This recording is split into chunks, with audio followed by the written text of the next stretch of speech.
Hey, I'm here in our ever expanding peach orchard, and there were some things I wanted to show you guys. Uh, a lot of people ask me about spraying, or I see comments on social media all the time. Farmers drench X, Y, and Z in this chemical or that chemical. That's not true. We're not drenching anything because they're very expensive. And I can tell you right now in central Indiana, or at least especially on my farm, it has rained off and on every day for like, it seems like forever. That creates a breeding ground, especially in trees and our in fruit trees for fungicide or for funguses, and we have to treat with fungicide. Now, the main difference between like an organic fungicide and a synthetic fungicide is like a lot of stabilizing factors. Insecticides are the same way. You can get spinosad as an organic, or you can get it as a synthetic. The synthetic version usually has stuff to help make it rainproof.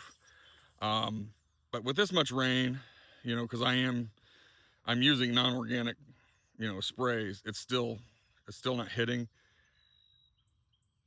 People say, well, I'm okay with the peaches having a few bug bites. Well, 9 times out of 10, that's not true.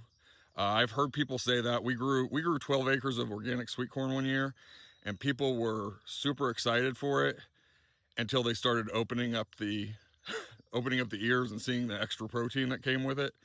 I used to have to tell people that the worms were no extra charge, and we would spray them, and we still got worms because we were using organic products. And if it rained or whatever, it just you couldn't catch everything.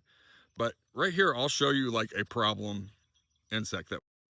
So I'll get in close on him. Uh, that's actually it's either a two-spotted tree cricket or a snowy tree cricket. I'm not sure which one it is, but these guys actually will bite the peaches, and when they bite the peaches, it's it just doesn't look good. Sap leaks out of them, and it's a number 2 or 3 peach. Then it's not great for you know the average consumer that's looking for something that's blemish free. On top of that, this guy lays eggs on the branches, or she lays eggs on the branches and in the leaves, and the egg laying actually does spread disease. It allows funguses to come in. So just know that it's things like this, and I'm not going through 50 trees picking these things off. That's just not possible. And I'm very small when it comes to being an orchard. So think about that when you hear people say, "Oh, you should just pick them off." That's not always possible on any type of operation with scale.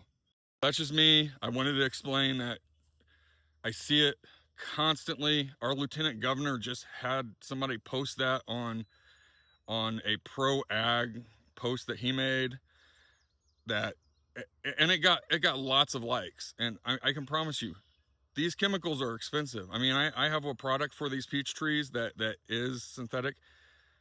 It's $780 a pint. I'm not just going to go spray that because I feel like killing bugs today. I'm waiting for infestations and then I spray. And the frustrating part is I have to spray after it rains, and I know I have a good window for it to set in and do its job. Whatever that spray is that I'm putting on. So yeah, farmers are not drenching their stuff in chemicals. That just needs to stop right now, and actually ask a farmer, whether they're a soybean grower or corn or produce, watermelon, whatever they're growing. Just ask them how much, ask them if they just enjoy waking up in the morning and spraying chemicals, because that's what the general public is being taught. Catch you guys later.